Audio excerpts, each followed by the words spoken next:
खबरों के सिलसिले को आगे बढ़ाएंगे। कराची से साहिवाल जाने वाली माल बरदार ट्रेन की 3 बोगियां इंजन समेत पटरी से उतर गईं। इसी बाइस ट्रेन की आमद-ओ-रफ्त मुअत्तल हो गई।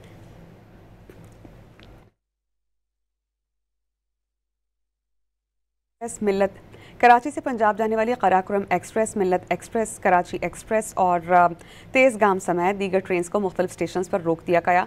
ट्रैक की बहाली के लिए अमला और क्रेन तलब कर ली गई। रेलवे इंतजामिया के मुताबिक ट्रैक की बहाली में अभी वक्त लगे। कराची से साहिवाल जाने वाली माल बरदार ट्रेन की 3 बोगियां इंजन समेत पटरी से उतर गईं।